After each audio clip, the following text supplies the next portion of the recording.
Hey, boys and girls, guys and gals, moms and dads, welcome back to another episode of the worldwide famous award-winning Pulitzer, Grammy, Oscar-nominated podcast, Chopping It Up with ... If you're here for the first time, where have you been? We have been waiting for you. But since it is your first timer, for you guys, you should know this is a podcast for thinking people. It's long form, big kid information. This is not meant for beginners. It's I put it up on the YouTube channel, Duplication Nation MLM, and then it's on all the major podcast platforms. Duplication Nation is a joint project I'm doing together with Jaime Loquier, and our mission is to take the profession back from the con artists and the crypto scammers and the Ponzi schemers. And there's lots of fluffy and motivational stuff out there, and there's a place for that, and we celebrate that, but we felt like there also needs to be some long form stuff that really gets into the what Daniel Song called the R-rated locker room talk, what really happens in the profession. So that's what this is about. This is the last time I'm going to be talking to you. I'm now going to start talking to my guest, and the idea is I don't interview him or her. They don't interview me. We just have a big kid conversation, and you get to listen in on it. And the truth bombs, the knowledge bombs, the multi-million-dollar nuggets that come across in these conversations is mind-blowing. If you're open to learning, you will learn from some of the greatest performers in our profession. And this episode is no different. This week we are chopping it up with ... the pride of both Italy and Peru, Luca Melloni. Hey, my friend, it is so good to be back together again with you.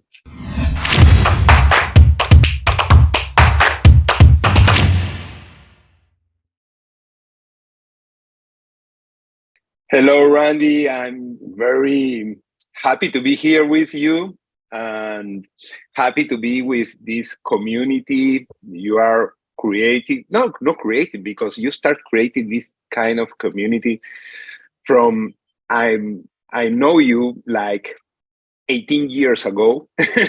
You didn't know me, but I know you 18 years ago through your books, your videos, and everything you have created in that time. And I love to be here because I think I have learned a lot about this industry through people like you that have this mission to show everybody how to do this the correct way. So now I have learned after 18 years, and I think I have the responsibility to give back a little bit of what I have learned through you and all the staff and people that is doing this correct. So I'm very happy to be here. Thanks for this opportunity. And hello to everybody. And you have learned, my friend. Maybe all the gringos won't know you, but you have built a body of work that is extraordinary. And you've done it. You cheated because you married the greatest networker in the world. So you got a benefit. I was actually, I think you were even there. I was being interviewed, and they asked me, what does it feel like to be the greatest network marketer in the world? And I said, I wouldn't know. If you need the answer to that question, you need to ask Lily Rosales, because she is the greatest networker in the world. And so Lily's English, she's not, as people will see, English is like your third language, so you're making do with it. You're doing magnificently. Lily isn't really comfortable. I wouldn't ask her to do this in English, but for sure, we're going to ask Jaime to do a version of this with her in Spanish because, you know, she has so much to share the world. So, but the two of you together are a force of nature, and you have done extraordinary things. I thought I would start with a story that I want to begin, and I want you to finish. And the story goes, you were starting with a company which was very young and not that big capitalized, but had a visionary leader who had a dream and developed some product technology that was pretty amazing. And you had signed on and you were building, and you were facing the challenge of the corporate headquarters. Just didn't impress people. You didn't think that it was like when you brought prospects there, you thought they were not impressed with this place. Do you remember this story and what happened next? Okay, yes, I remember that story. And the first thing when I want to go a little steps back on this story. When you say I cheat because I married Lily, and that is true. And this is a time I want to go back in. Let's take it forward after we finish this story, because I think your couple on life could be or your family's member. Maybe you live with your brother, with your mom, dad, I don't know. But I think this team that with you create your life with, or take you up or destroy you, or is your power or is your kryptonite. Mm-hmm. I think it's not a middle step. So I want to talk about that forward. So when we went to this company and we knew these products and see this company so small, and I say, Lily, I watch Lily in her eyes and I tell, do you see these products? With these products and this team, so her and I, and a few of team members we have in that moment, like 8 people, I say her, can you imagine what we can build with? And we start dreaming everything we can do. And the only question we have in our mind is what we can do for the company, not what the company can do for us. And that's why the reason we never care about that the corporate, the office, and everything doesn't impress the people, because when I take people there, I always say it's not the story. What I say to them is, can you see these products and this team? So you imagine what we can do with, and that was the thing that impress all the people that we take there, and that's why, or that's how we start building. In the first year when we can go to the company, that company was only in Peru. So everybody that is listening, if you don't know it, I'm from Peru. My name is Italian, but I'm from Peru. And the company was making only $1 million a year only in Peru. And there's no more countries. And then we start, in the past of the years, we can arrive over 15 countries and over 100 millions and plus. No? That's how we start. And continue the story, because one day the corporation was very surprised when Luca and Lily showed up at the office with some paint. That's what you want to tell me to tell. Yes, yes. I got some colors on my face right now because okay. Let's tell that story. Yes, when we went to the office, this is like a small house, and we go there every day with a lot of people. So the walls supposed to be white, but everybody touched the wall, so it doesn't be white. The bathroom, the toilet, it doesn't be clean, like to bring a guest. And so we have beverage. Our products are beverage, so you need to go to the bathroom frequently.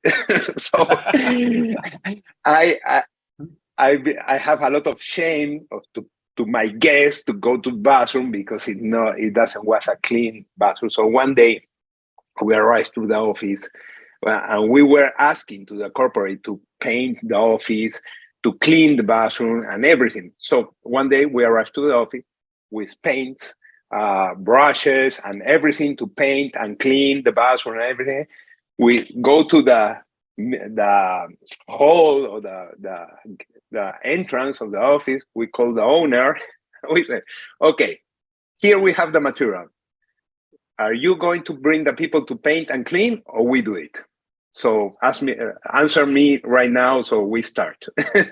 And he said, no, stop. And the day after, the office were painted, cleaning, and everything. But we didn't do it, but we were open to do it. So if he doesn't bring the people to do it, we are gonna do it. Yeah. So again, I thought this would be a wonderful place to open, because I hope people see the lesson in that you guys could have chosen to play the victim. Said, oh, we keep bringing people here, but the company isn't doing this or that, and that's why we're not successful. You guys said, no, we're not going to let this be an excuse to not be successful. If we have to go paint the damn office ourselves, we're just going to go paint the damn office ourselves, because this is what is required for the next level of success. And I think that speaks to me, it's the epitome story of you guys and how you succeed. Yes, and that was one of the thousands of stories similars we have until now.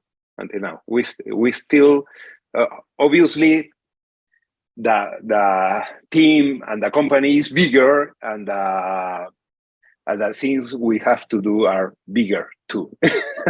But we still operating in the same way. I think with a company, I'm like a team match. So yeah, again, is what I can do for the company, not what the company can do for me.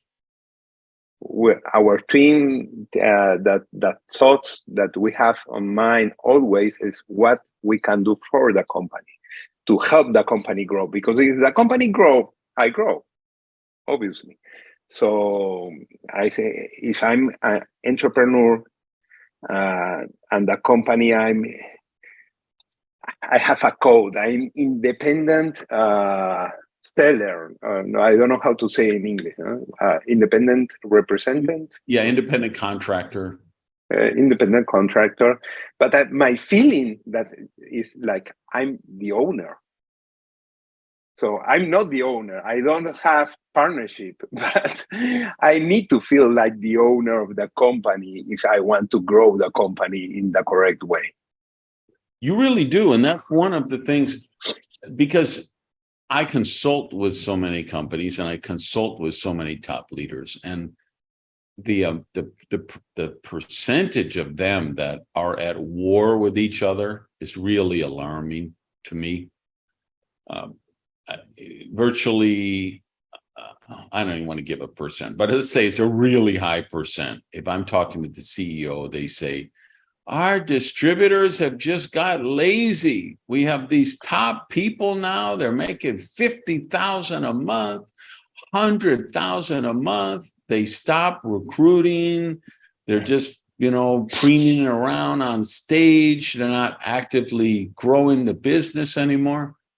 And the same thing, I will talk to top leaders and they're saying the company isn't responsive. They don't know what's happening in the field. They don't listen to us. The promotions they're doing are detrimental. They create incentive trips. Like, an example, a company will do an incentive trip and they send somebody from New York to the Great Barrier Reef in Australia, which is a 15-hour flight from just LA to Sydney. And then you got before and after flight, right? But they're sending them there in economy section. So they're sitting in the middle row of aisle 35 across from the smelly bathroom. And they think that's an incentive trip. Well, for those leaders, that's torture. It's like, I would much rather stay home and I've got a nice house and a nice car and a nice boat and I go out on the lake. And why would I, and they're not, the field is expressing stuff and the company isn't listening because they have this top-down approach. And that's always a big part of the work that I have to do, which I learned myself being on the distributor advisory board for 2 different companies where I was on that board, as you are with your company, where you're working with them in partnership. And you truly, that's when it's magic, when both sides really view that as a partnership. And I'm never afraid to tell them that, you guys in the corporate world, you don't have a damn clue how a business is built. You just don't. You have never been in the living room with 5 skeptical prospects and left with 5 signatures on 5 applications. You don't know what goes on in the mind of the process. The prospect, you set prices and PV and with no idea how it really reflects in San Salvador, El Salvador, or Singapore, or Lithuania. I remember going to, my company opened Lithuania. So I actually had a good relationship with a talented person there. And we really worked for pre-launch for 3 months before it opened, just making contacts, letting people know, hey, we're going to open on this date. Randy's going to fly in. We're going to have a grand opening, blah, blah, blah. So I go and we get 1,000 people in Vilnius, Lithuania. 1,000 in Vilnius, okay? If 100 people are watching this video right now, I can guarantee you 99 or 100 out of the 100 could not find Lithuania on a map, right? And so we have 1,000 people. So within 48 hours, I have 15 or 1,600 new distributors who have ordered kits, products in Lithuania. And by the 2nd month, they're falling off. By the 3rd month, it's falling off. And I'm like, what is going on? I'm doing events. I'm following through. And I'm in a conversation with my key person there. And they say, well, Randy, you don't know about the shipping problem? And I'm like, no, what is the shipping problem? Why am I never heard this? And he said, well, we have a product. The products were gel. So there was like 6 different flavors, varieties of them. But say the average price was $60 a box or $70 a box. So they were buying a box of product for $60 and the shipping and VAT was like $70 extra. So it was literally double the price of the product. And nobody in corporate even thought that was a problem. They all signed off on that. They did the research, found out what the shipping situation is. They never ran it by the field. They just put it out there. I didn't know because I'm not thinking about what is the shipping cost. I'm doing what I do, right? So stuff like that. So I've learned sometimes I have to Bigfoot it. I have to go in that corporate headquarters and pound on the desk and scream and fight for my team. But I'm still going to do it with love. And I'm still going to do it in a spirit of partnership. I'm not going to do it to prove that I cut you and I'm superior to you, because I'm not. I know my end of the equation. And then the same way, I will tell distributors, you guys don't have a fucking clue what it takes to develop a product, to source ingredients, to carry inventory and have enough inventory in stock and have that equation of knowing how much, I was speaking to CEO and he was telling me, they're stealing my money. I don't understand. I'm doing this much sales and the profit isn't coming down. I don't know where the money's going. And we said, well, and I do a little look into it and I realized, do you realize you have $8 million worth of inventory in the warehouse right now? He's, Wiley? Yes, because you need that. At the sales level you're doing, that's only 6 weeks sales for you. So you used to have $500,000 worth of inventory, and that was enough. And then you used to have $1 million worth of inventory on hand, and that was enough. But the way you're growing now, you have. So he's wondering, hey, I did this much sales last year. How come I didn't get $5 or $6 million more cash? Where did the money go? Well, the money went to his inventory, right? The average distributor isn't going to know about that stuff. They're not going to know about registering a product with the regulatory agencies in a country, registering the company, managing the cash flow, right? You've got to create that partnership. You've got to recognize each side. They have got to recognize the skill set that the other side possesses that they don't have. And, I'm a field guy, so I'm biased. I think the field equation is the hardest one to get, the one that most, because there's lots of, you can hire somebody from General Motors or Procter and Gamble or some from Exxon, and you could bring them into a network marketing company, and they could know how to manage cash flow. They could know how to make financial forecasts. They could know how to source inventory. They could know how to create a chain of command on who reports to who. So those kind of skills, you can get them from a much broader segment of the market.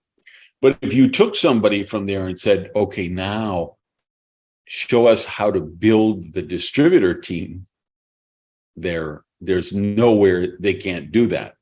Just like you can't even take somebody who's been really successful at selling real estate or life insurance or cars or copiers and then think that, oh, they know how to build a team. No, they don't. They know how to close sales, but they don't understand the duplication aspect. So, salespeople can be tremendously successful in our profession if they're retrained and they understand, okay, I can't let my sales skills be used against me. I have to make the sale in a way that people who are not sales professionals can also make a sale, right? So I think that's the harder part of the equation, but that's what I'm good at. So when I can find a company that can do the logistics, then it's a marriage made in heaven. And I think we all in the profession have to look at it. And in the same way, companies have to recognize when they find somebody like you or Jordan Adler or Eric Gamio or Dana Collins or those kind of leaders, like, okay, we have really found something special here. We've got to trust them and support them in how they can build. And then us in the field, we have to offer that same grace, that same collaboration, that same cooperation with the corporate team, and understand, okay, if we really gonna make this particular, let's say it's a protein shake, and we say, and the company says, okay, we can give you the state of the art protein with the highest biological value, the highest assimilation, the purest ingredients, but it's going to have a reduced PV than, or SV than a cheaper product would. But we feel like this product is so, then great. You got to be willing to partner with them, but there has to be that give and flow. And you're a textbook example of doing that. Yes, I think, listen, you, that there is in the corporate and the leadership and the field, we have a marriage, but the leaders that gonna be very close to the corporate, I think you have two kind of leaders. The ones that they are able to be close to the corporate and they have like this secret power that they can take out the hat of field and put the hat of corporate, and then take out the hat of corporate, because you need to be in the both sides to create a great balance that can work for the corporate. Because if the corporate is not healthy, if the company is not earning money, close in some moment it's gonna close, and nothing is gonna work for nobody. And if the field is not earning money and they are not happy, it's the same thing. So both, we need a balance, and you cannot pull the balance to one side or the other one. Need to be in the equation, in the correct equation. So there are some leaders, a kind of leaders that they can have this kind of thought and go through one hat to the other hat. But there's a lot of leaders that they are only thinking on their benefits, and they want all for them. So I think one of the things that helped me is my story before came to network marketing, because I tried to make I have a big company with a couple of partners, and we do baby diapers in Israel. We bring it to Peru and distribution in all the country, and in the big stores, like I don't know the name in English, but like Walmart and Publix, that kind of stores. And we were in all the country, and I know what hard is to be in the corporate and see the money goes, and nothing stay in my pocket. So I know how it is to be there. And when I discovered network marketing, I say, wow, I couldn't believe that something so easy like this is another kind of, the corporate is gonna have all the headaches of logistics, fabrication, formulas, products, and everything, and I only have to sell. This is the heaven. So we start like that, but then I have to use my knowledge of corporate and do this change of hats, so we can build together a healthy company. Right now, we have, with the corporate, we have some agreements, okay, for both sides.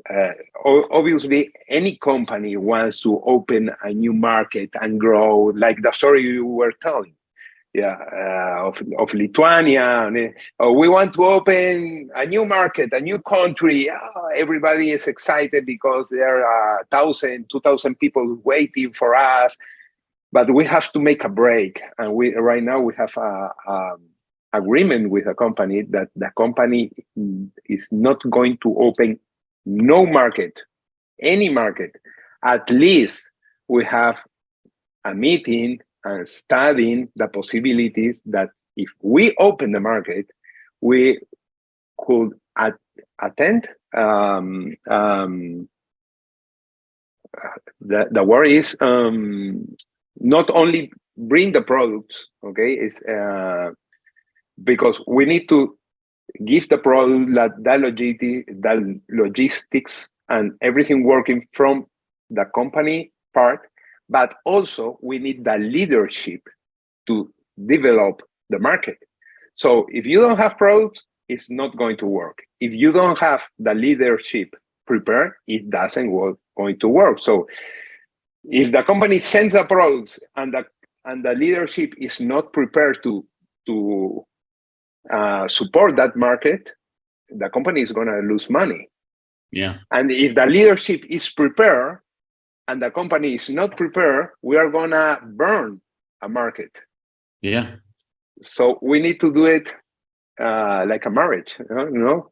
It's a team play, company and leadership. So right now we have that kind of agreements that we don't make a step forward if both sides we are agree. Yeah, the key phrase you used there, I think, was burn a market. Burn, yeah. You really can burn down a market and destroy it for a generation. Like that's what happened in Lithuania in that situation. And the worst things on that, sorry, I cut you, is I'm not burning the market for my product or my company. I'm burning the market for all the industry. I'm making a damage for my neighbor that is in another company and they are doing well. Yeah. But I make an irresponsibility. I don't know if irresponsible decision, and I destroy the business for somebody that doesn't in my company. You know, people is gonna say that's why a lot of people say, "Oh, MLM is a scam, doesn't work," because there are leaders that they are not, and companies they are not making the good work. Yeah, I have really strong feelings on this because I'm seeing so many markets burned so frequently. And a lot of times the other companies still survive because they are doing it right. Not always, as you say, sometimes it ruins it for everybody. But for sure, for your company, like that Lithuania market, that was forever burned for our particular company. And you know some of the challenges I went through when my team was trying to open Argentina and some of these other markets with a company that said everything was done. And then we're like, wait a minute, you don't have a headquarters, you don't have a general manager, you haven't translated the materials into the native language, you don't have the website up, you know what I mean? Product registration wasn't done. And I've experienced that frequently over the years with different companies. And I could tell you probably 5 companies right now that have told me we are on a freeze right now. We're not going to open another country until we learn how to do a better job in the countries we're already open, right?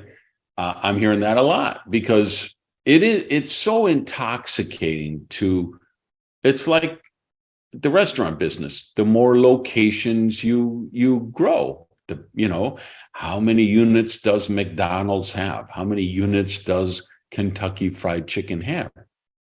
But the savvy people say, well, first, let's look at per store sales.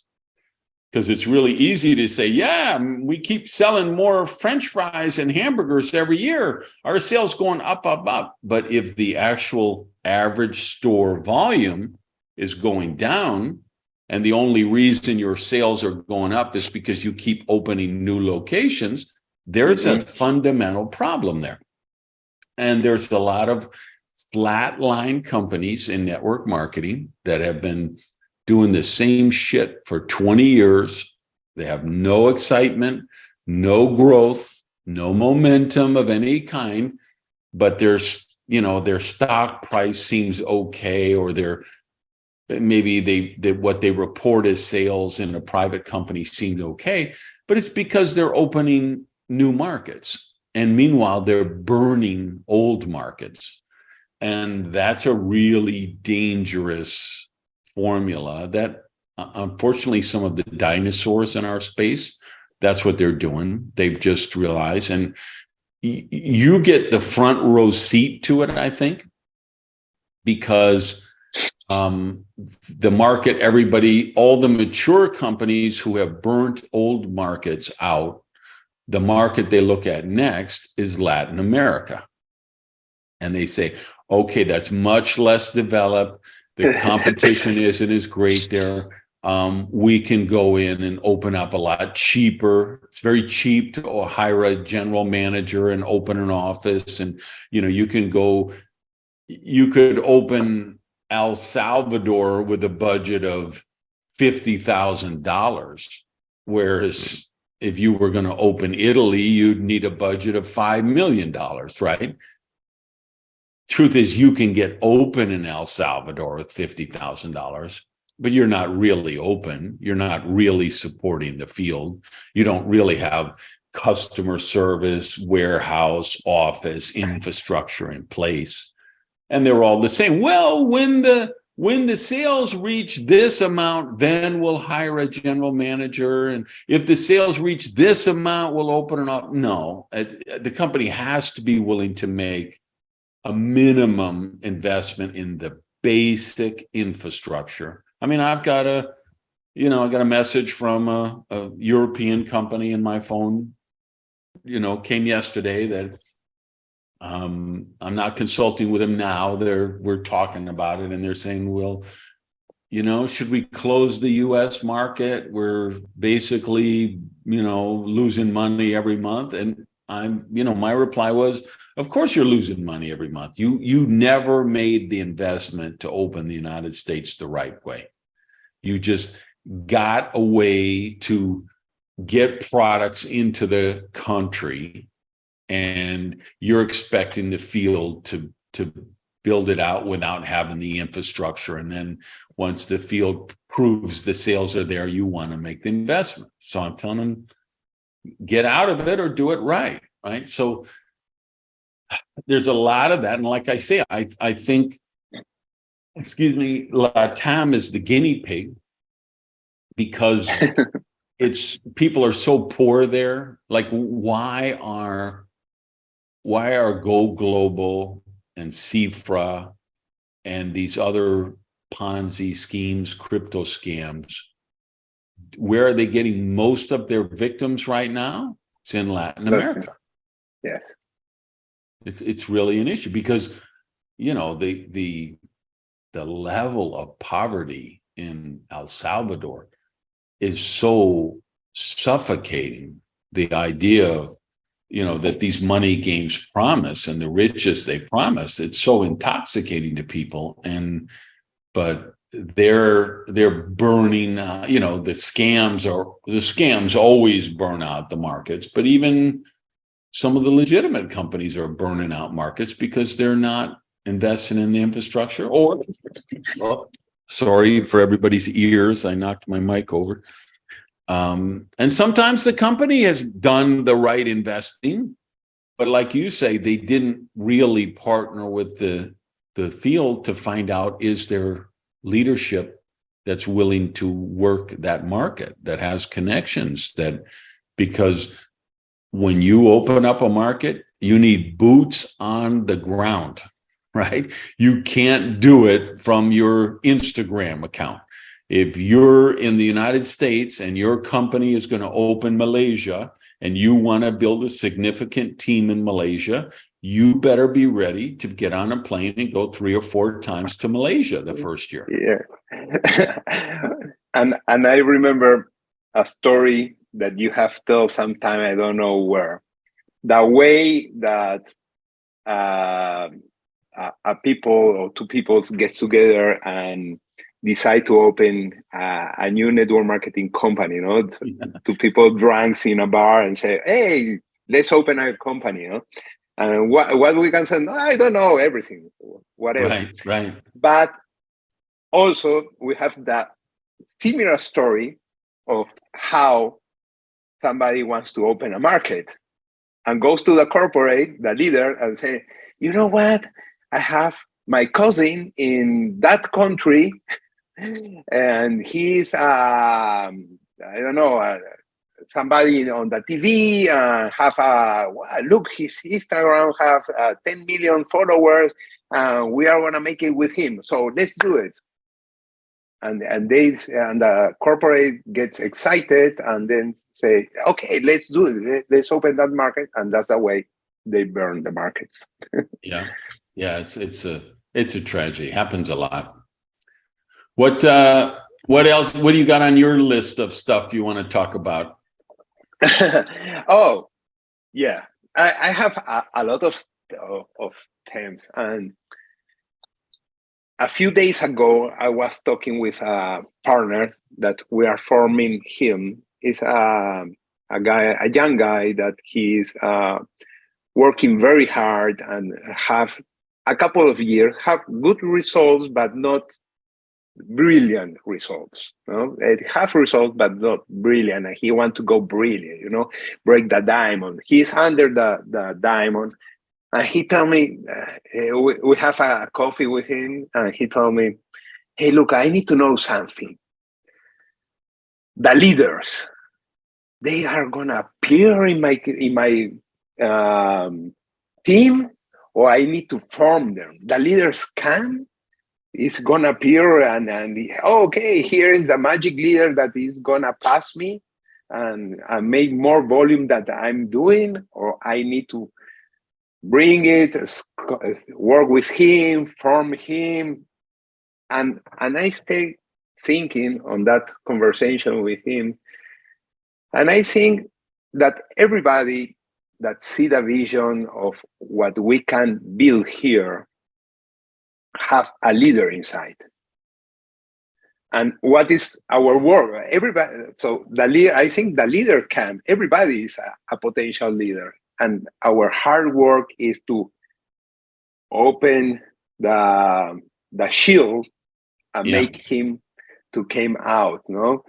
So that's what I think about, that everybody have the potential. And there's a lot of people that say, I wanted to have success in the industry. I want to be success like entrepreneur or whatever. I want to success on my life.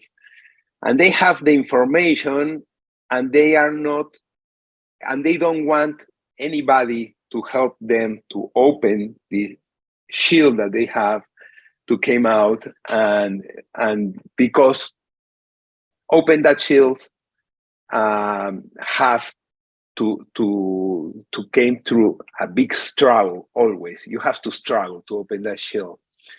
And people want right now, I feel that people right now, they are looking for the microwave success. It's like, you want to put the leader or the people in the microwave, put 10 seconds timer and come out a leader. No, we have to work with them, and they have to work with themselves. I remember when we start, I feel that I have that potential. I was on my shell, but I need somebody to help me to open this shell. And sometimes you don't have an upline to broken help you. So you from inside, you need to look for the information. Right now, we have the information everywhere to succeed in life. I remember when we were in this position inside the Shai, we want to came out success. I understand that network marketing works. There were some people in other countries having a lot of success. So we want to learn from them and do it for us. So we start looking for the info, that were outside. And the first info that we find, great, great God, we find you. So I remember we buy this book. We couldn't afford for this book because we have to buy it in internet. Make it came to Peru. It was in English, so we make the payment between 3 friends because we couldn't afford. One of us couldn't afford with the shipping and everything. Right now, this is a Spanish version, but it was the English version that we read between the 3. How to build a multi-millionaire money machine. Is your book. This was the first book that arrived in my hands. How to build a network marketing. So what I want to say with all of this, the info is outside. The leaders, everybody have a leader inside. The only thing that we need to find is these people that want to open this shield and make his leader out, make it come out. And we right now our work is help the people to break that shield. No? What do you think about? Yeah, a couple things pop up on that. First, for everybody listening, do not buy that book. It's still for sale all over the world in a bunch of languages, but it's just too out of date. That's why I wrote Direct Selling Success. So anyone who's looking for how they replicate what you did, the place to start now would be with the Direct Selling Success book. That was 15 years ago. Yeah. And the other thing that I only knew till later that reminds me of this, and then I'm going to go back to your question about the leaders. But I did a presentation at the Sheraton on the Park Hotel in Sydney, Australia, one of my favorite hotels. And Rob Hawkins brought me in there, and I did a generic one-day training for people in network marketing. And we made a video of it. And the video was on what do you do when your dream dies? That video went so viral. You know, what do you do when your dream dies? Are you going to lay down and cry? Are you going to get lay down and die? Are you going to give it one more try?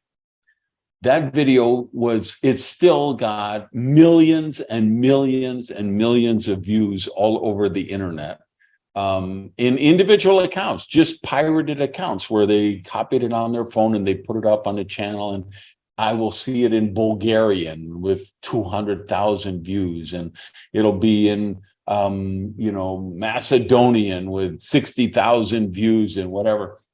And then I remember having coffee with you and Flaco, and you guys saying, do you know, we took that video, and who was it? You had somebody go into a closet and do a voiceover in Spanish. Who did that? Was that Cesar was one of the brothers? Cesar. No. Yes, one of the brothers, the big one.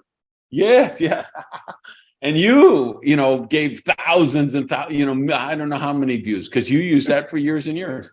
So it's funny how if we, when we speak to the dreams people have, it's universal. The language doesn't matter. The culture doesn't matter. The age doesn't matter. There are universal dreams. And that particular talk on that particular day is still impacting millions of people. It's probably 20 years ago, or maybe even more. I don't know. But fascinating, the issue you raise about sculpting the leaders and nurturing them, because you won't have seen it yet, but the people watching probably have, because I did a chopping it up with a friend of mine from Canada named Ivan Cisco. and it's just going live this morning. So you could have never seen it yet, but people, by the time yours is posted, it'll be a few weeks later, and hopefully they have. But if they haven't, they need to go back and watch that, because he tells the story of a time where he called me up and he said, Randy, I just need to know, is duplication real? I'm like, of course it's real. Why are you asking me that? And because we had the same mutual sponsor, we were cross-line. And he said, well, Eric told me it isn't real. That, Randy believes that, he means well, but he doesn't understand that's not how the business is built. The business is built by hunting whales. You got to find big leaders with other companies who have 50,000 people, and you got to convince them to come over to that's how you build the business. And I think that, that's such a negative, dysfunctional belief, but it's a very common belief in our profession. And it's really out of control now because you have so many companies who are buy-in leaders and have made that an accepted practice. So pretty much by the time you're making 15 or 20,000 US dollars a month in income, you're going to start getting offers from other companies, and they're going to ask you to come over, and they're going to make you they're going to offer you some kind of deal.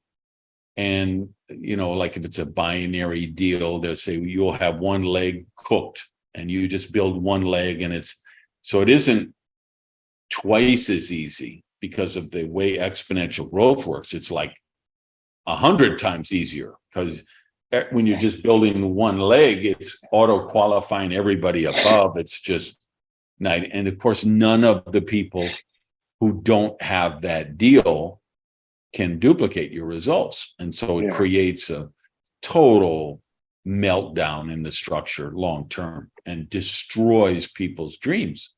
And in other programs, it's the same way. They just say, we'll auto qualify you at this certain rank, or we'll guarantee you this much money per month for the first 2 years, or whatever the case may be. Or they'll give you a suitcase full of cash under the table. And, there's all kind of crazy shit that goes on in our profession. And so that's really endemic right now. It's really strong in Asia. It's really strong in LATAM. It's breaking out pretty bad in Europe right now. The US, I feel, is kind of over the hump. It's been so abused and so destructive here that now most of the US general managers and founders have recognized that's not the way to go. So it's on the decline here, but it's going up in some of the other areas. Yeah. And so that's what's creating this microwave culture that you're talking about, is people say, well, why would I want to go shop for the ingredients and learn the recipe and cook the stuff if I can just put the frozen meal in the microwave, But the frozen meal in the microwave is not the same as that home cooked meal baked with love and prepared with love. And we do have to, Dana Collins and I talked about this in her Chopping It Up some too, that we have to do a better job in the profession of selling this not as a get rich quick, as selling this as a 2 to 4 year plan, 2 to 5 year plan. One of the things I'm telling new people these days is I don't want you to expect any profit for the first year. I want every single amount of profit you make in the initial year to go back reinvested in the business. You already have a job. You're surviving with your job now. You're paying your bills. So don't look to this new network for increasing your lifestyle now. We're going to defer that, because if you will put that money into tools and self-development, events, building long distance lines to diversify your income, we're going to broaden your income base. The number, I'm knocking my mic all over today, I don't know. But if we keep reinvesting that money in, we're going to create enough different channels of income. And that's what gets us in the game, because if we can keep them around that year, one of the things I always ask also is, just give me 1 year of your life for this, 10 to 12 hours a week for 1 year. And then let's evaluate it together objectively. What have you done in that 1 year? What kind of results has it produced in terms of number of customers, number of distributors, and ongoing residual income? And then if you say, hey, Randy, I've invested 10 or 15 hours for 52 weeks in a row, and this is how much money I'm making, and I don't think it's worth it, I'm going to quit. I'll say, okay, I will honor your decision. But I know if they really do that, they'll never quit after a year, because they would be an idiot to quit after a year. Even if they're only making $900 a month after a year. If it's $900 a month residual income, because they have 47 customers who buy the product, say in their team, they have, 292 customers who buy products every month on auto ship. And they have, 7 lines which are working, and 2 of them actually seem like they are leadership potential and they want to make a career of it. Why would you would be crazy to throw that away, because that $900 a month can turn into $3,500 a month so quickly. And then that $3,500 a month can turn into $10,000 a month, because now we have that power of the ever expanding base. That's the power of the multiplication aspect of exponential growth. When you have 7 lines which are producing new auto ship customers, and then you have 11 lines which are producing new auto ship customers, I mean, the cumulative effect, it's like interest. They call interest one of the wonders of the world. Well, exponential growth is that same principle. And so if we take that first year and we really drill them on the fundamentals of business, of our business, how to meet people, how to work the candidate list, how to invite, getting people in front of external expertise presentations, third party or external presentations, not you becoming an amazing speaker, but external presentations from someone else, a PowerPoint, a Facebook Live, an opportunity meeting in a hotel, and then follow up. They'll be at that point at the end of the year where now we can start to teach some of those leadership skills.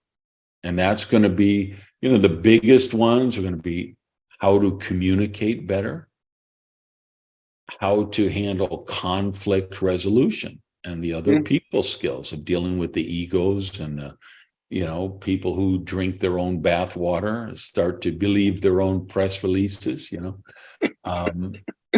then just leading a team, managing the functions of the group, but leading the individual people in the group. And that's where those big long-term incomes, the people who make $50,000 a month or more, US dollar or euro equivalent, those are the people that have grown into their leadership skills. And I agree with you. I believe everybody has them. Even people with intellectual disabilities, there's always that potential for leadership, the inspirational stories that they, I think it's even more so for some of the, for me, I think one of the reasons I have been able to inspire people the most, reasons, make it plural, is because I came from a single mother with 3 kids who was very poor and raised us herself with a lot of difficulty. Because I was in jail for armed robbery and burglary and things like that at 15 years old, was a teenage drug addict, teenage alcoholic, because I was expelled from high school. All those things that would work against me in the corporate world, where they'd say, we're not hiring anybody with that resume, is the things that people adore in the entrepreneurial world. We love a comeback story. We love a rags to riches story. And I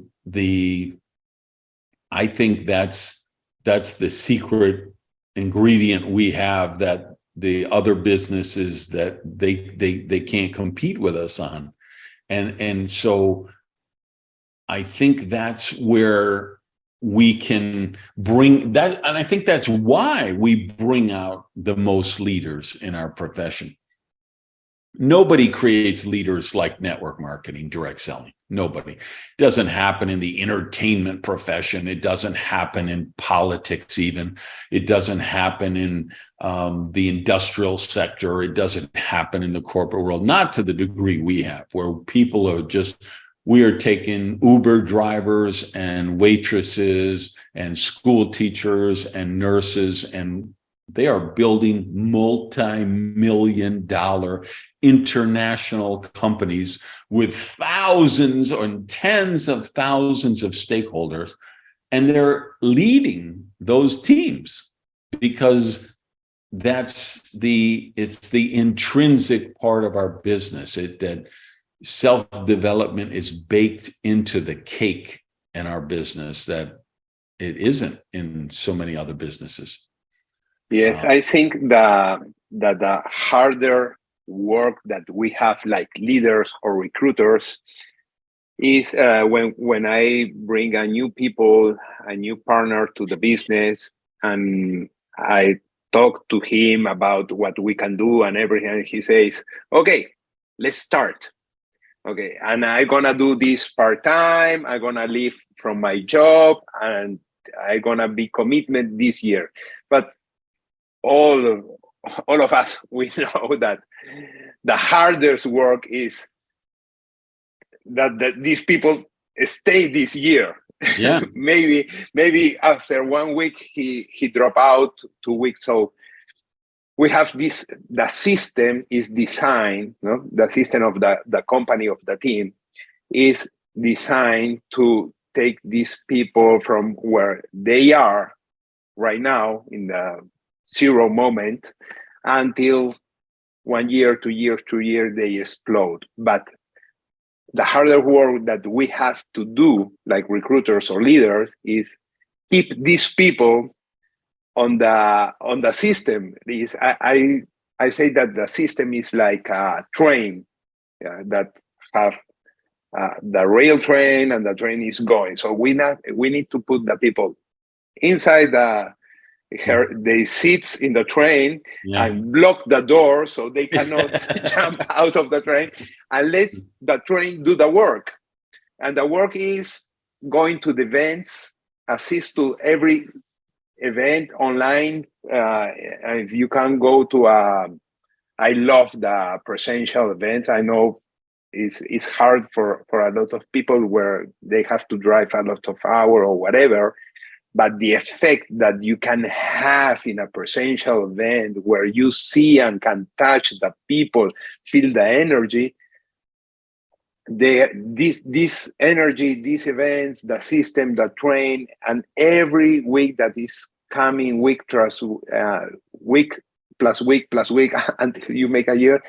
What we are doing in these people, we are building their belief, the belief in the industry that they really can do it here. They can be a success story, the belief in their company and the belief on themselves.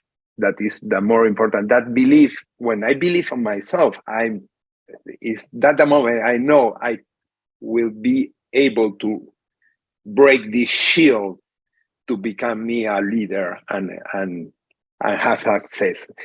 That process could be 1 year, 2 years, 3 years, 4 years. I don't know. Maybe I have seen people that in 1 year they are exploding, and there are people that after 6, 7 years they recently start to grow after many years. I remember your story that I listened from you one time that you say in your first year you went after you still connected to the events the first year, the second year, the third, the fourth, and in your fifth year, if I don't remember bad, you were sitting in the back of the room, and you listen to the speaker, and something that the speaker says make an impact in that moment on your mind. And after 5 years having poor results, you decide to become a leader and have different results. So that I think that is the magic of the system, of the events, and the harder work for us like leader is keep the people connected to the system. If we success in that labor to keep the people connected, I think soon or later they are gonna break the shields and become a leader. Yeah, you remember that story? I will never forget that story as long as I'm alive, because it was a true seminal moment in my life, because I did nothing but lose money for 5 years, and I kept going to events, I kept buying products, I kept switching companies. I jumped from company to company, always looking for the next hot deal. Then I thought, my ultimate dream was if I could make $10,000 a month, I would be the richest person I had ever met. And so I just thought if I could make $10,000 a month, all of my problems would go away. My life would be perfect forever. And so I could never, make more than $1,000 a month after 5 years. And then I thought, okay, I'll join 10 different companies. And if I can make $1,000 a month in 10 different companies, then I'll have my $10,000 a month. And if this company makes herbal coffee and everybody needs to drink coffee, and this company makes cleaning products and everybody needs to clean their house, and this company sells car wash and the other company has a bonus car and they're going to need to wax their bonus car, and this company had long distance service, and I thought they're all going to go together perfectly. And of course, that's a complete disaster, because you can never work more than one company. You cannot work more than one company. Even if the product lines don't compete, the business opportunity does. And so you can't say, okay, if I met this candidate on Tuesday, does that mean they should go in the cleaning products company? And then the candidates I meet on Wednesday should go in the nutrition company? And it's just schizophrenic craziness, right? So it was that I had to have that come to Jesus moment for myself, where I said, okay,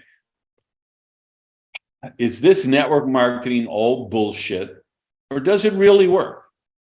I mean, it's one or the other, because I've been in all these companies and there's people that claim they're driving bonus cars and they're sending photos from cruise ships that they go on and pictures from the beaches of Hawaii, and they're walking across stage and they're holding up these big bonus checks. So is this all bullshit? And these are all actors and everybody's just in on the scam? Or does it really work? And the problem is me, not network marketing. And I had to have that evaluation. And it took 5 years of frustration and drama and trauma to get me to the point where I could look inward instead of outward. I had to be fair to myself. I had some really terrible sponsors. And I think I should share this because I think it'd be helpful for a lot of people. There was a company I joined because the guy who wanted to sponsor me was such an idiot, and he had tried to recruit me into 5 or 6 different companies over the years. At that time, I was the president of the Chamber of Commerce. And so I was like a big candidate. Everybody thought if they could get me, that would have it made. Little did they know how bad I was at that time. But so he was always pitching me. Every time there was the Chamber of Commerce event, he had some new crazy deal he was working. And then on like the 6th company or the 7th company, he had won a bonus car. He was driving this really nice luxury car, and the company was paying for it. And I remember thinking, if this goddamn idiot can win a bonus car with that company, imagine how much money I could make with that. So I signed up with him. And that was where at least I got to, I could make $1,200 a month or, whatever. And I started to see the glimmer. But so I tell that as an aside. I think a lot of really successful people in our profession have had terrible sponsors, and it made us much stronger leaders ourselves. And maybe I don't become the great leader that I became in this profession if I would have had too good of a sponsor, because I would have just rode their coattails. By having terrible sponsor, I think it forced me to become a better sponsor myself. So anyway, I do this evaluation after 5 years, and I say, no, this is impossible. That this could all be a conspiracy theory. That all these people are pretending that they have company bonus cars and pretending they're on cruise ships and pretending that America landed on the moon and, all the tinfoil hat conspiracy theory. I'm like, the truth is, there's people in all those companies that I worked, most of them, because I joined some stupid scams. I didn't know the difference, but in the legitimate ones that I had worked, there were people who were successful, who were making money and driving those bonus cars. And so that was when I said, okay, I've really got to learn the skills. I've got to learn what these people know. So the clues that I got was they all did a lot of self-development, and they talked about books. They were all readers, and they talked about as a man thinketh, the magic of thinking big, think and grow rich. Jim Rohn, Wayne Dyer, Earl Nightingale, these audios and books. And they spoke of these people and this work with reverence. And I was blessed as a child because I loved to read, because I was this very lonely, isolated kid who was very different. Now we know I'm on the autism spectrum. Back then, nobody knew what that was. They just thought, there's something weird about Randy. So I spent hours and hours alone in my room reading. So I love to read, but I only read fiction. I didn't know that books like, that As a Man Thinketh even existed. So that's one of the big clues I got during this 5 years. The other clue I got is, okay, I have learned certain skills on how to sell distributor kits, and I've become proficient at that. But I had not developed a skill of how to sponsor somebody in a way that they could sponsor somebody without me. I turned into the super salesperson, and I said, you just bring your candidates to me and I'll close them for you. And I did all the presentations for everybody in my team. And I became really good at presentations. But you can go down 5 to 7 levels deep by being a super presenter, super salesperson. But it will die off completely after 7 levels, because you don't have that cult of personality cannot continue beyond that level of depth. So that was, okay, I've got to learn to do the business in a way that my people can replicate my results. And that led to my generic system, which led to that book that you got, which was me taking that system and putting it down in writing and saying, here's what the structure should look like. What today, if you read the Direct Selling Success book today, I have quantified as the ladder of escalation. I've quantified as the candidate pathway. I've quantified it there's about 9 specific tools that every candidate pathway should have. There has to be a pre-qualifying stage, which can be pre-qualifying questions, or it could be a sizzle video or an intrigue video, 60 seconds, 90 seconds, 2 minutes to generate interest, and then determine, would they go in the product customer candidate pathway, or would they go into the business builder pathway? And then what would be a video, a full length presentation, a standardized presentation that we could have in a flip chart form, we could have in a video presentation, we could set up PowerPoint slides so a leader could give it in a meeting and everybody's following this, right? This was the beginning of all that, which now today I've, dialed it down to a science after refining and refining and refining. But that's really was the breakthrough for me after 5 years of losing money.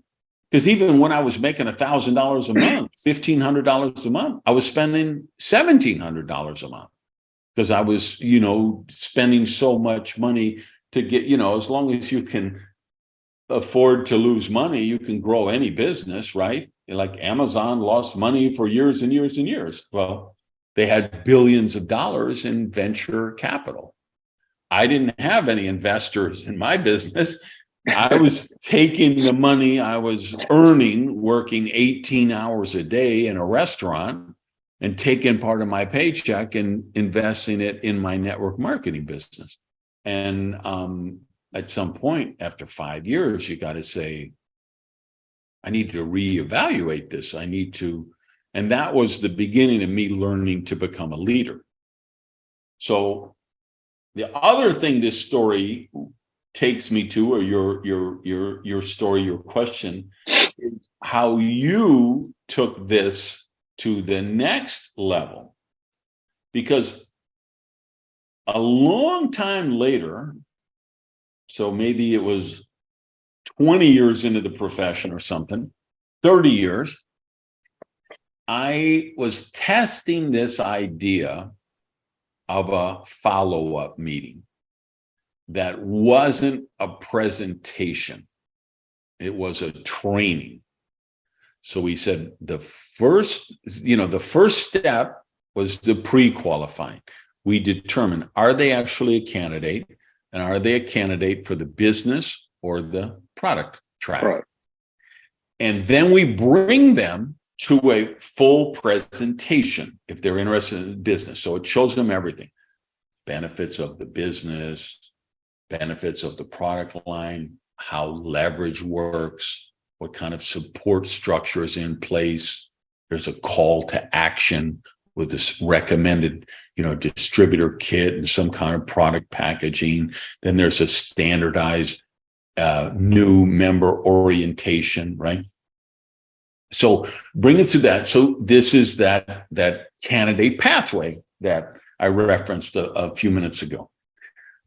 So I start experimenting with this idea of, well, what about at the second stage of the presentation, instead of being another presentation, we invite them to a ticketed training event. And we say, hey, since you're evaluating this and you want to collect all the necessary information, if I give you a ticket to our weekly training event we do, would you like to sit in and listen in on it? Nobody will be trying to sell you anything. You'll just see how we train our people.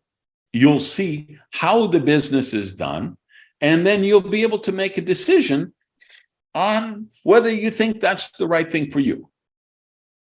So somewhere along the way, I shared this idea with you and Lily.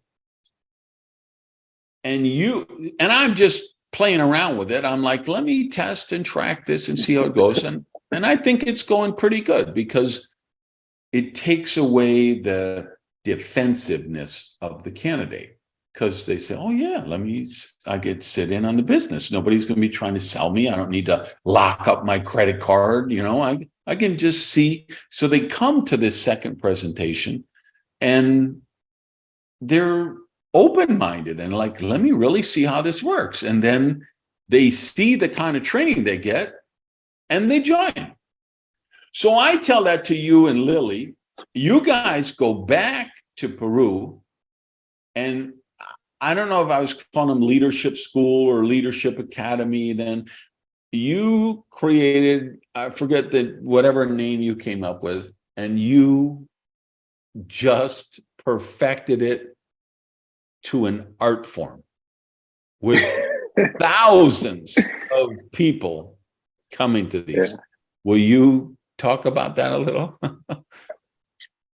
Yes, that was amazing because we call it Leadership Academy. We start creating these events every week, a weekly event, because if you are having presentations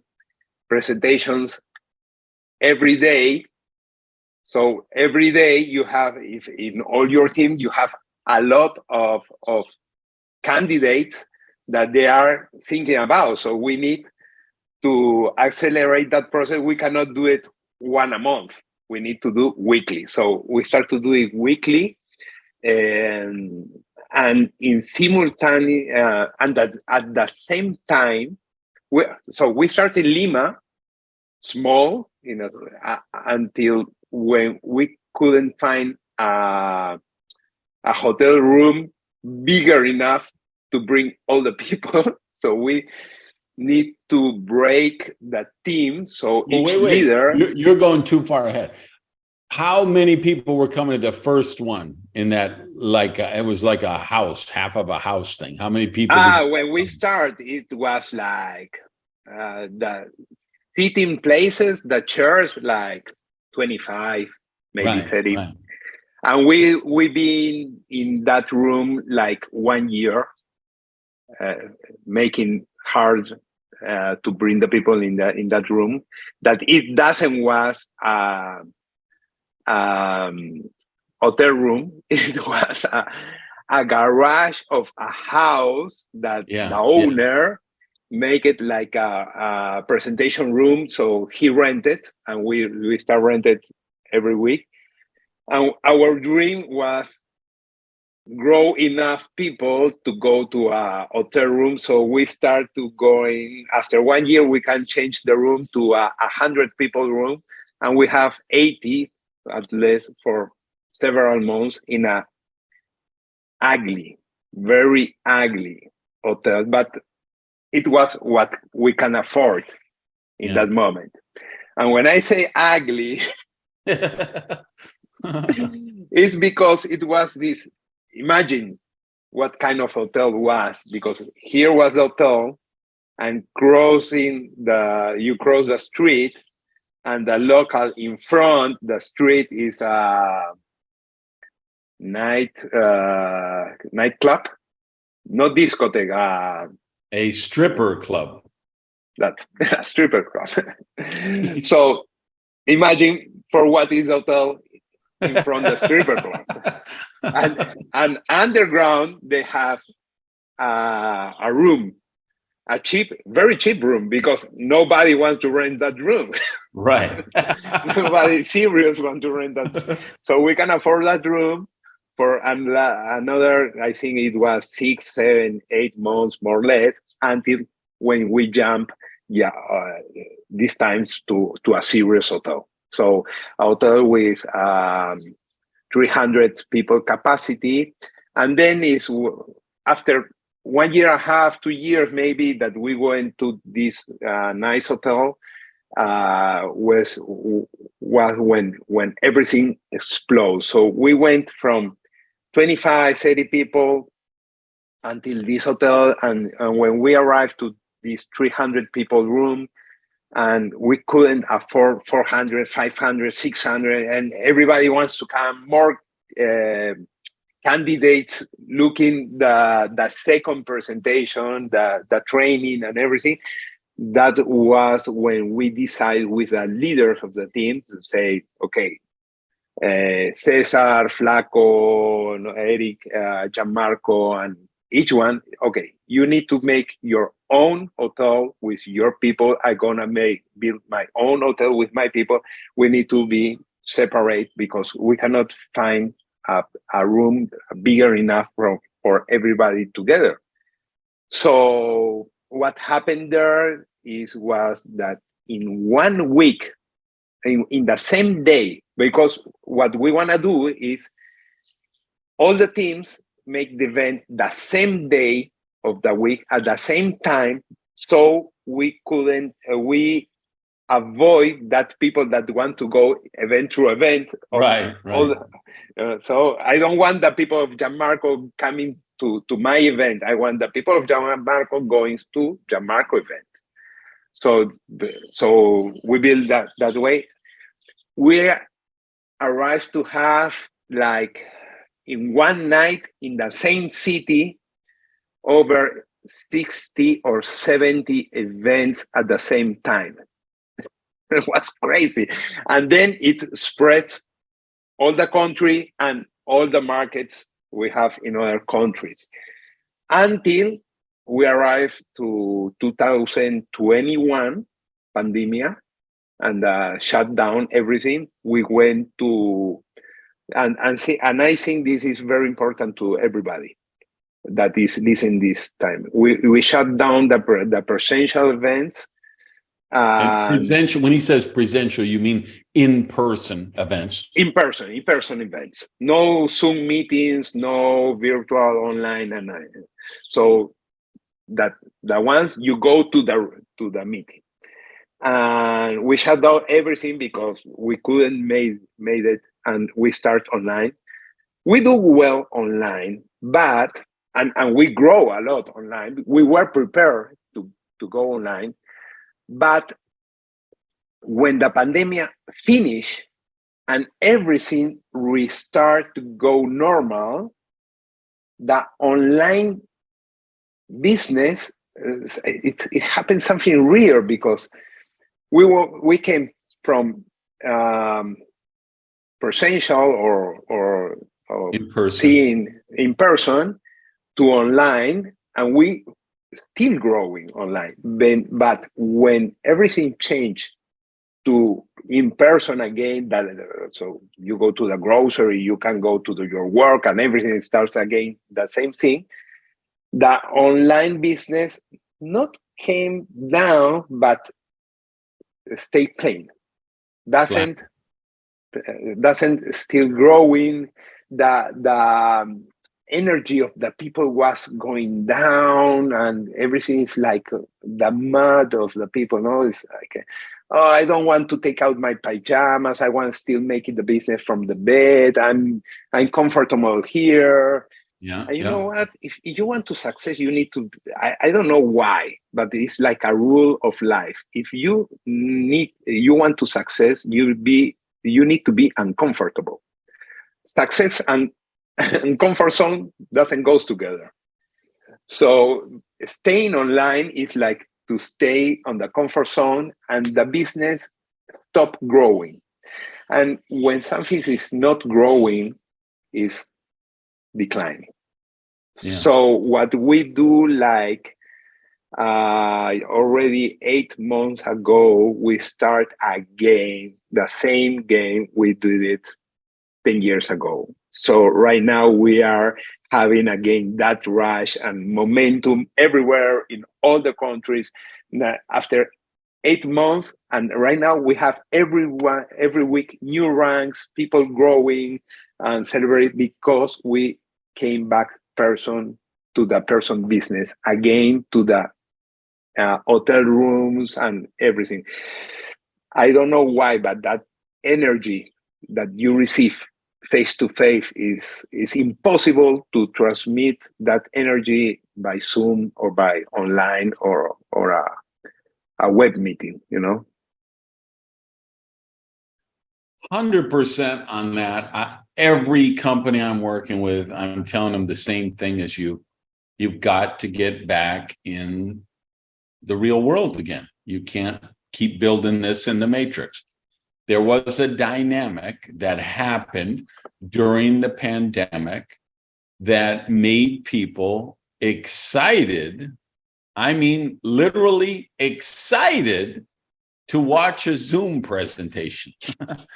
Their lives were so monotonous, so boring. They couldn't even leave the house. And the idea of being on a Zoom presentation was exciting. And the idea of being able to get everything delivered to their home was exciting. And that excitement is no longer there. There's a definite meeting fatigue that has taken over, and the in-person events are, extraordinary.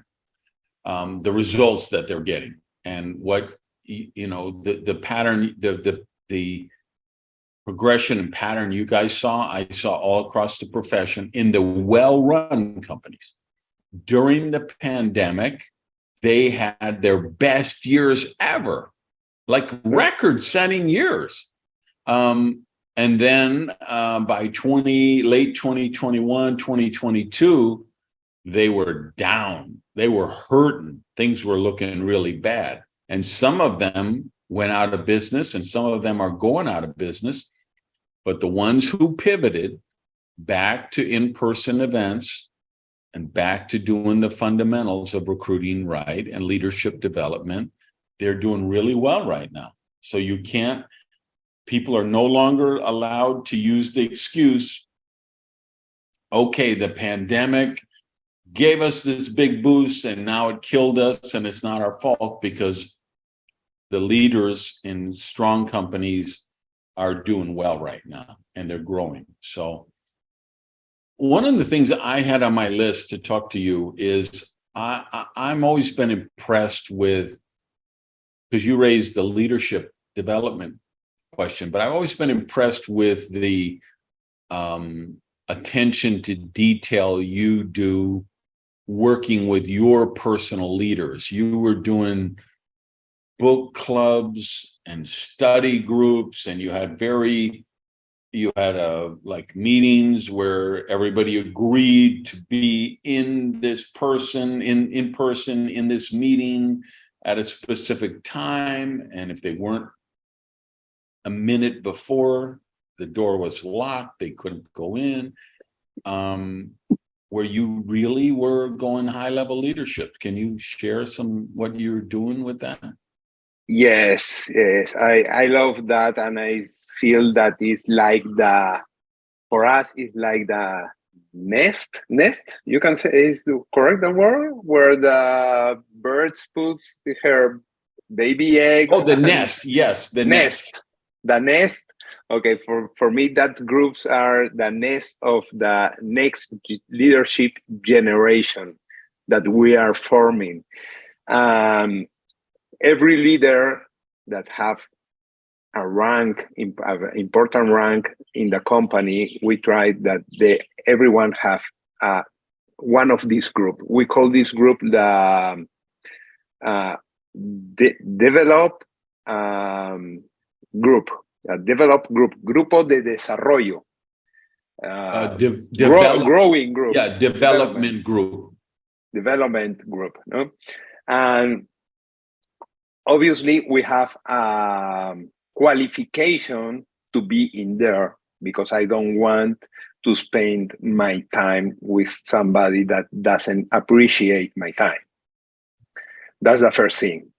So we have a qualification, and the qualification is not direct with the result, but is direct. The relation is not direct with the result right now of that people, but is direct with the compromise that these people have with the business and with his own growing. No? So I select these people, and it's new people because and it's from my new lines. So we are always looking for new prospect, new lines. So I have to find these people there because I don't want to develop or going into the downline of another of my leaders because it's their job, not my job. So I need to build new lines. So we are always on that work.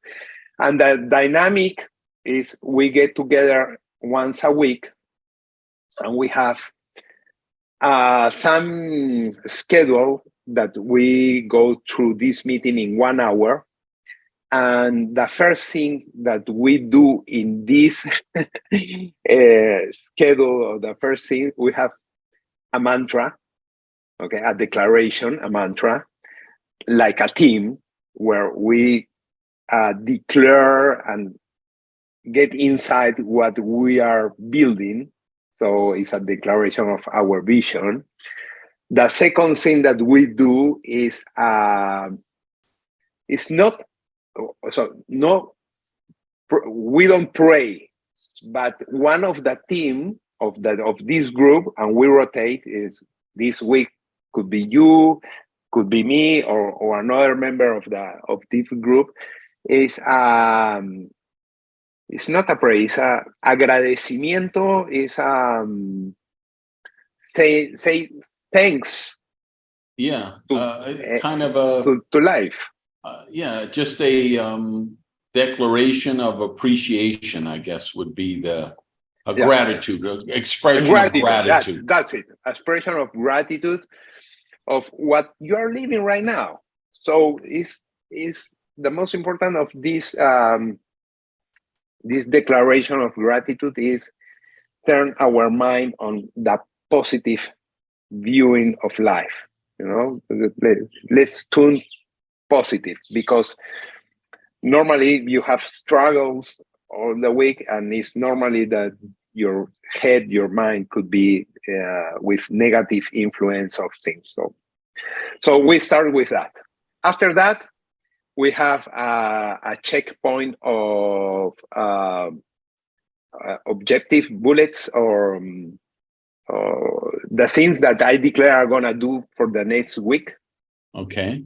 So my results, Specific action steps.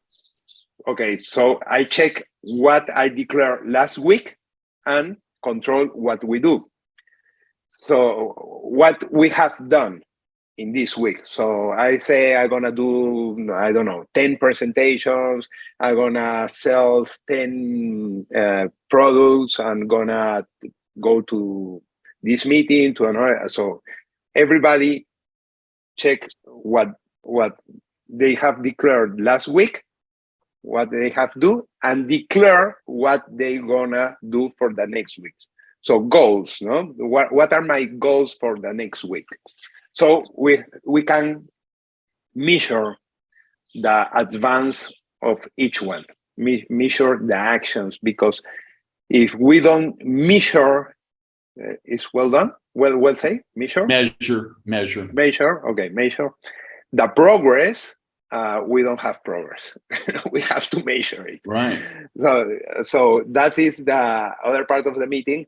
Then we have a very, very important part of the meeting that we always in these groups, we read a book. So I choose the book because I know what that team needs.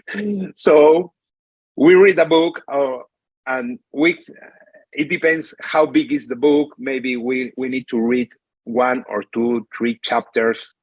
And then in the meeting, I want everybody to tell me their, I don't have a translation for this, the aha moment. Yeah, that's the translation, yeah. The aha moment of the reading. I don't want nobody tell me, so Luca, look, in this paragraph here they say the writer said this and this, and I like it very much. No, I'm not interested in it. I want to know what was your lesson. What do you say? Well, when you are reading something and you're reading and you say, aha, now I know why I didn't be growing, That is what I want they share in that moment. And after they share that, how they are gonna apply or make or put on practice that lesson they have learned, and how it's going to look that in their business or their life. An example, I remember the exactly moment, like 15 years ago, I was in one of these groups where I'm part of the group. So I'm reading too, and I have my, so it's like a round table. I'm not the head that make direction. I participate like everybody so I have my goals, I have everything. So I was reading John Maxwell, chapter 4 of the Desarrollando el líder que está en usted is developing the leader is inside of you. Yeah. In you. Chapter 4, positive change was the chapter. I have it like it was yesterday. At that moment, Randy, maybe you don't believe this or you have listened from me before, I used to smoke 2 packages of cigarettes of red Marlboro in that moment.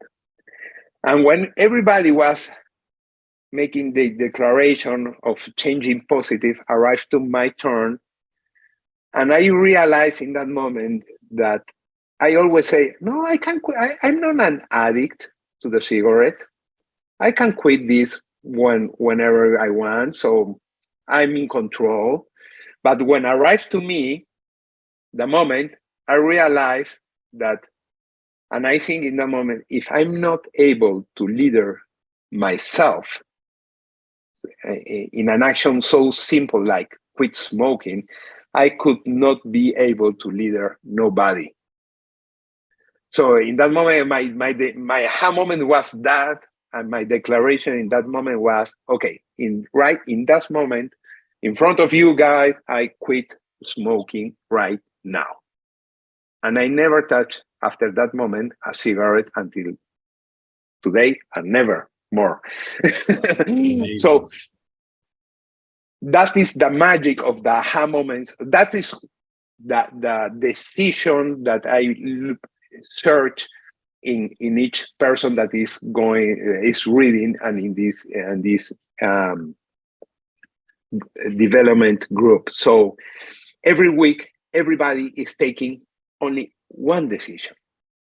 I'm making this like from 16, maybe 17 years, not that's 52 weeks in a year, but maybe I don't know, 45 weeks. So it's 45 decisions for each year. In 16 years, there are a lot of decisions.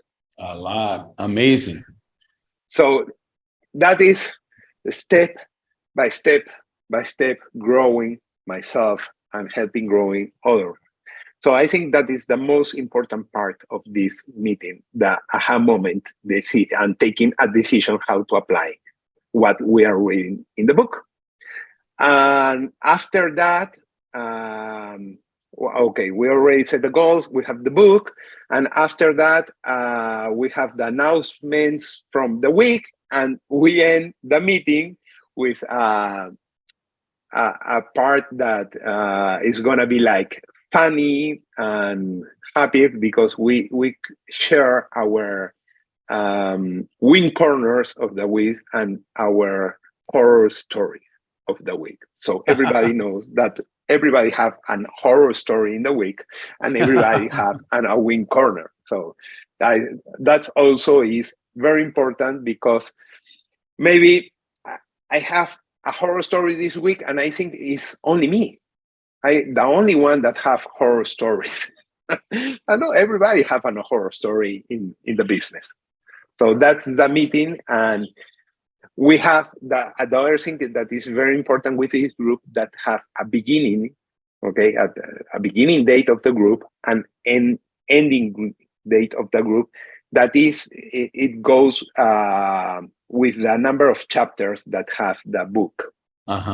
So when we end the group, and so I don't have to drop out anybody of the group and say, so you are out of the group because you are not following the rules and the agreements that we have.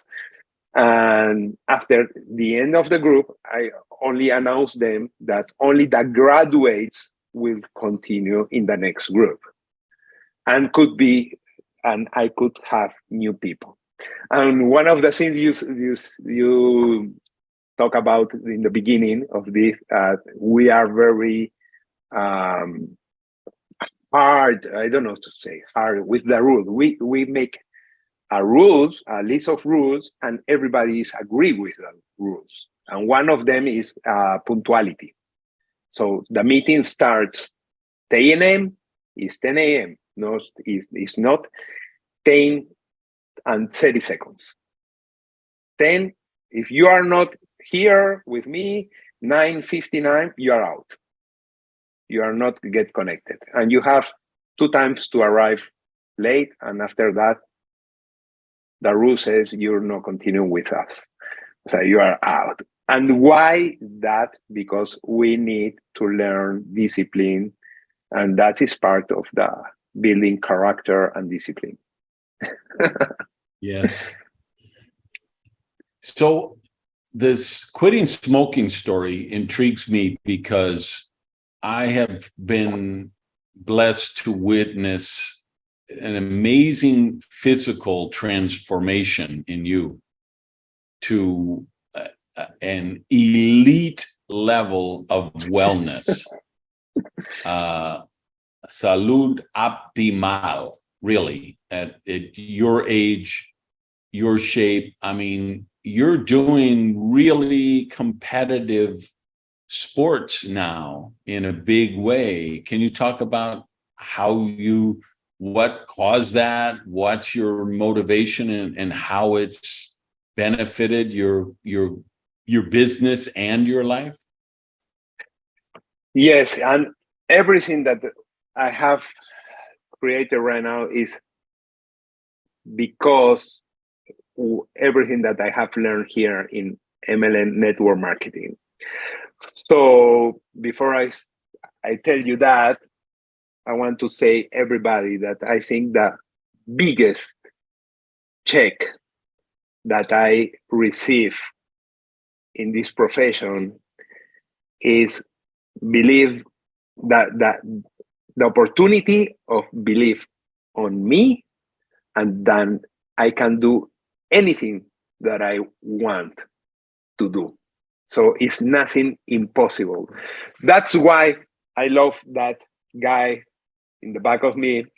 Is Captain America, and the phrase or what he's thinking that is right down there. It says, "So far, so good, but it's only phase one." So we have arrived so far, so good, but it's only phase one. There's a lot to do forward. So before network marketing, before when I was at school, university, everything, I was a kind of people that doesn't believe on me. My personality was very shy, very shy. Hate to talk in public, and that kind of people that if you look me, I get red immediately, red and sweating, and the shirts wet and everything. It was terrible. Overweight.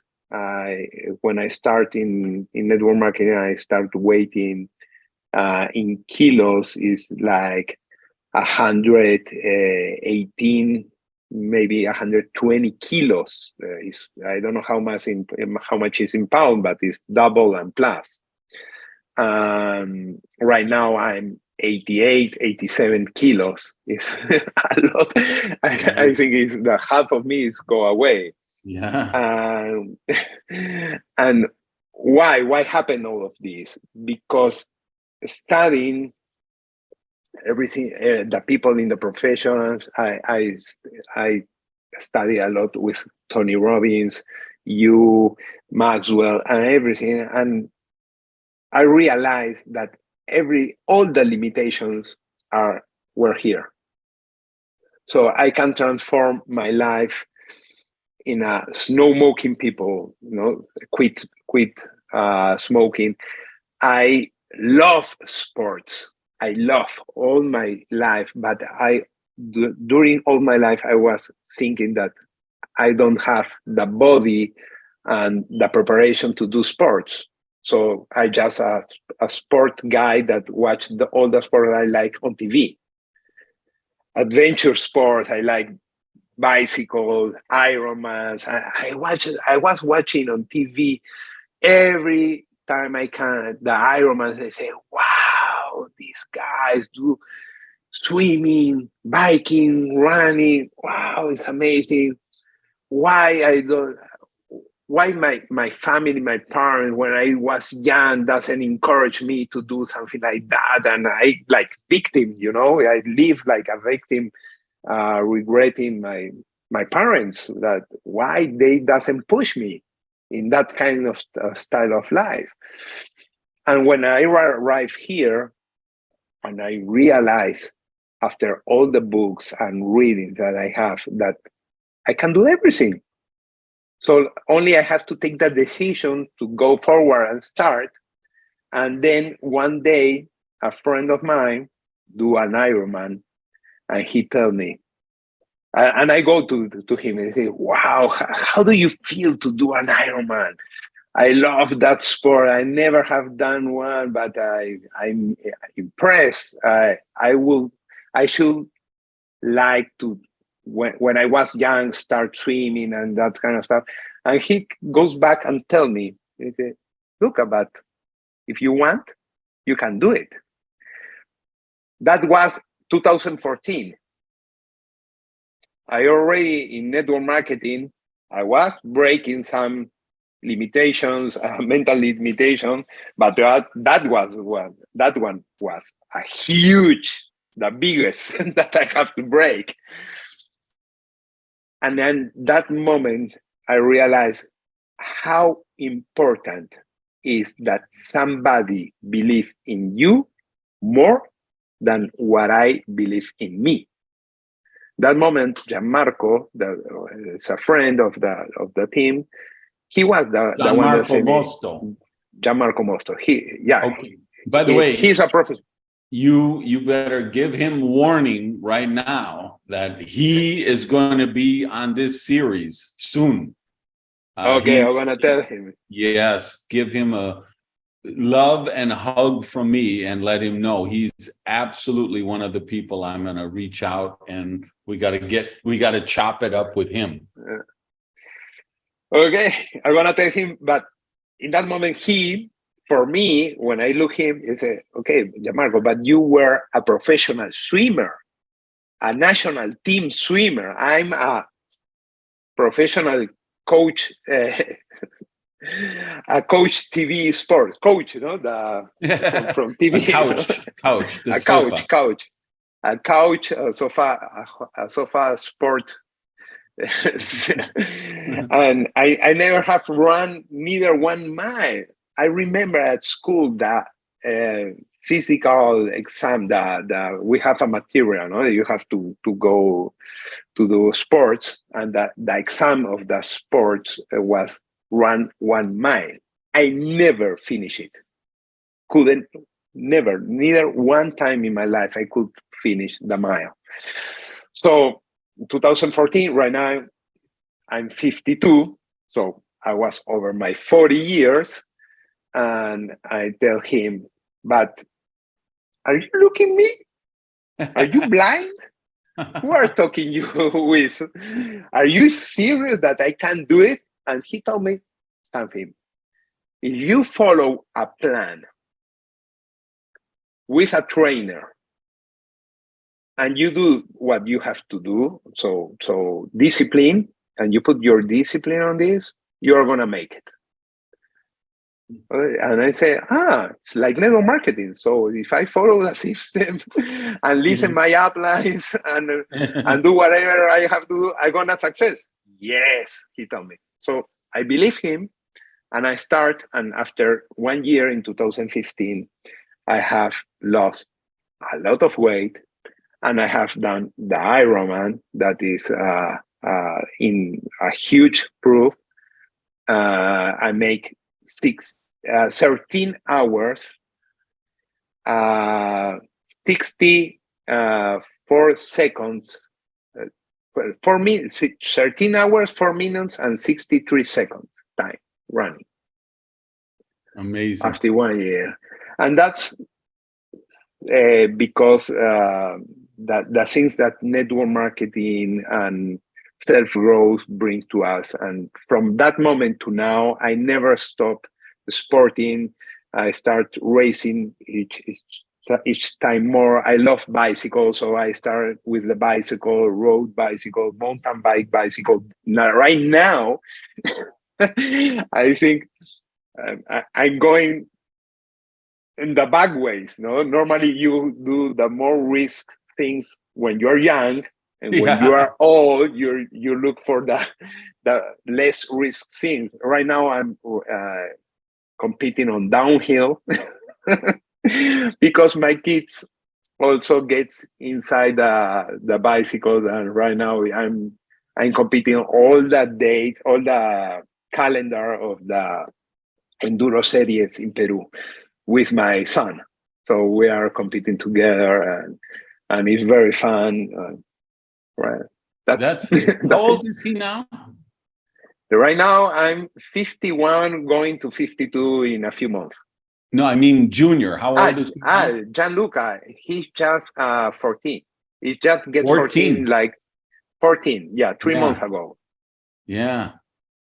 Yeah, it's funny. I'm kind of like you. I remember in gym, I was so humiliated in gym in the grade school because like they had basketball games, and I didn't know then. I don't have depth perception because I don't have enough sight in one eye. So I was like trying to shoot the basketball, and it would be 10 feet short or 10 feet over. And I remember a game, I shot the basketball and it went to the rim, and it rolled and it rolled and it rolled like 5 times, and it dropped in. And everybody was patting me on the back, and oh my God, because that was the only basket I ever made, ever in school. And I remember my upper body was so weak. They would do a rope climb as a fitness test, and I could not climb that rope. And no matter everything the coach, the teacher would try and whatever, they realized, no, I just had such tiny little arms and no strength. I could not climb up. I was this really nerdy bookworm kid. And now, I've really developed my upper body strength in my arms, and, I balanced out my body after a lot of work and study and everything. But I didn't start, I love car racing. I didn't play softball till I was 40. And then I don't know how old when I started racing cars, racing my Viper. So we had a Viper racing league. And I remember at Moroso Motorsports Park, they have this really incredible track. And then it has this big S turn as you come into towards the finish line. So in the finish, in the straightaways, you can I could get up to about 156, 158 miles per hour. If there wasn't too much fuel in the car, you couldn't do it in the first laps, but as you burned off fuel, and I could get, but I remember going around that S turn and the back end of the car slid out, and I went whoosh, whoosh, whoosh, like 7 times, and ended up facing backwards. And I was 2 inches from the cement wall. And there was 8 Vipers coming at me at 100 miles an hour. And of course, they have the guys with the flags who are trying to wave everybody to slow down. But I saw my life ending with all these Vipers driving toward me. And that's the kind of shit you do when you're 18. You're not supposed to be doing this when you're in your 50s, right? But exactly. It's really cool when you do that, and it's all about getting out of that comfort zone. And it's it's really inspiring to see the level you're competing. I'm just so now I guess I'm 3 years older than. No, you just turned 61 or 62? No, 50. 50 51. 50. Yeah, I didn't think I come into 52. 50. Yeah, I didn't. Okay, yeah, I didn't think you were that close. So yeah, I'm still more than 10 years older than you. But you're doing amazing stuff. And the thing, I think you look like 20 years less. Not quite, but the thing I think is important is part of that realization for you. I know just from our conversation is because you're in a wellness company, and you feel like, yes, hey, in a wellness company, we're supposed to look like we use these products, right? And that's, I have to call out people in seminars sometimes when I'm doing training for them to say, this is your product line is supposed to be health and wellness. And I look at this audience and I see a lot of people that don't look like they use the product. So I think there's a lesson in that for all of us, right? We have to model the behavior. Another thing I wanted to bring up with you, I was chatting with Flacco and said, hey, I'm talking with Luca. What do you think I should talk to him or ask him about, or stories or whatever? And one of the things he said is the way he works with Lily, how do you work with your spouse like that and respect each other's leadership style? Because you both have very strong leadership skills, both strong leadership style, but they're definitely different. How do you guys navigate that? Wow. The first thing I tell you in the beginning of this conversation, I think your couple, your spouse, or your partner, or your team partner is gonna be the thing, the one that is gonna make you like a leverage going up, or is gonna be your kryptonite and destroy you. So in this case, the magic is that we leverage each one. So yes, she have cuchi leadership style. Yes. Soon is gonna write her cuchi book for people that doesn't understand what's the meaning of cuchi is a lot of love, and take care of the people in a extreme way. I think it's not normal way. It's an extreme way. Extreme. She has extreme empathy. People who are Star Trek fans know in the Next Generation Star Trek series, they have a lady named Counselor Deanna Troi, and she is from a planet where people are empaths and they can feel the feelings of other people. They don't read their thoughts, but they sense their emotions. And I think Lily must be from that same planet, because she just has that ability to read and empathize with people's emotion on a extraordinary level. Exactly. And instead of that, I'm the opposite side of the of the equation, where the rule is the rule. You know, I take out the hammer. So we have make a balance, and where we are working, obviously, I recruit my people, I recruit my leaders, I build my teams, and she recruits her people and she build her teams. And if you can see, her teams are different than mine, both works, but I cannot go into her teams because they are cuchi teams, and if I go there, I'm gonna destroy them. They are gonna run away from me. And if she came to my team, they are gonna be like, it's party time. You know? Wow! Now we are party. Let's go to the couch and see movie, eat popcorn. No, I don't know. I mean, joking a little bit with this, but it's that kind. No, it's very different. So we respect each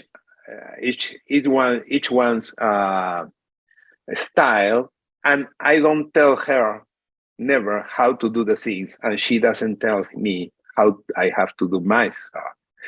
I go to her and and I ask him for help, and you know what, I'm struggling this, I having this problem with these people, what do you think about? So she give me cuchi tips, and I apply. And the same thing with her. She came to me and tell me, Luca, you see what is happening this with this line, with this leader, is not having results. What do you think? So I give her my tips, and then she goes and apply. So we respect our spaces, also our time, and I don't ask her for any kind of result, and she doesn't ask me. So we go like independent, like we are two leaders, completely different in the company, each one with their own teams. Also, we have the same code, you know, but she built her people and I build my people, and we get together to be on the big strategy of the construction of the team. So our more important leaders, and we have something that we call the equipo elite, or the elite team, okay, where are the heads of all the leaders. We have made like a round table with them, where is Lily, I am, is Flaco, another leaders there, and nobody have the reason. So no, we say, okay, we are struggling this problem and we need to success here. What do you think? And everybody brings their ideas to the table, and the battery. And then after they bring the ideas, we take decisions of how to build, to make the event, what is going to be next, what thing we want to do. We just created a couple of years ago, for example, the diamond trip, but it's not a trip from the company. It's a trip created from the leadership to the leadership. So we make a luxury trip all together. Only you, if you want to go to, you need to be diamond, and each one in the team that is going, everybody is gonna afford and pay for his trip. It's not nobody is gonna pay for it. Right. But in this trip, we have two things very important, or three. The first thing, we are expand our mind to see luxury things and next levels. The second thing that we are going to have there is a confirmation that we can have a luxury style life and pay for it, because we are paying for it. We deserve that. And the third thing is the mastermind that we are going to have all together there. So that kind of stuff we created together. So there is where Lily and me get together to create some stuff, and the other part of the time we are one each one with their own teams. I think in couples, when you have a couple or a team partner, if you put a lot of pressure to your partner or to your couple, also if your relationship is not only a work thing, if you put too much pressure to get a result, what you are gonna get is like you put something here, a metallic ball with oil, and I put a lot of pressure. What is going to happen is the ball is gonna going out. Is that what is going to happen with the people that is near to you? If you put too much pressure, you are gonna make it him or her run away instead of bring it, you know. What's next on your list of stuff you wanted to cover? Oh, I think I have covered everything. All right. We have like 2 hours and a half already. All right. So I think this is a good time to wrap up, but I could not wrap up without asking you to share something that I've heard you talk about many times at many events, and that is the things you collect in the business. Can you share that with the world? Yes. We have a collection of 3 things. The first of it, maybe if you go in Instagram, Facebook, maybe that where you can see it. We have magnets. In our kitchen, we have made a wall, an iron wall, a stainless iron wall, huge, where we put a magnet of each city, country that we visit for first time. That's one of our collections. The other thing that I collection, I have a huge jar that is right now here, huge jar like this, with the keys of each hotel room that we have gone. So it's huge. You know, you see some people collect the corks, I think, of the wine of bottles. Yeah, well, yeah, cork. Corks, you know, they have jars with the corks. Okay, Yeah. I have hotel rooms, keys. And the third and most important thing that was, I think that one of the biggest checks of this industry is the success stories of our people. You know, that is what make us shine every day. That what give us energy, fuel gas to go forward day by day in this work and feel like I'm in the first time or in the first day doing this every day. You know, that yeah, to know that one presentation more I can do, I can change the life of somebody, like somebody do it with me. Maybe, and that's why I tell you in the beginning, we have a huge responsibility to give back what we have received right now. I cannot be more thankful, grateful of the lifestyle and what happened to me and my family. So I feel I'm on the obligation to do it every day, talk to everybody. If people want to take the opportunity, great. I'm gonna go fastest that how they want, and I'm gonna be committed with them. If they don't want, it's not my problem, it's their problem. But I feel that I'm responsible to talk about this to everybody because this changed my life, my family life, and thousands of families that we have touched direct or indirect, in an indirect way.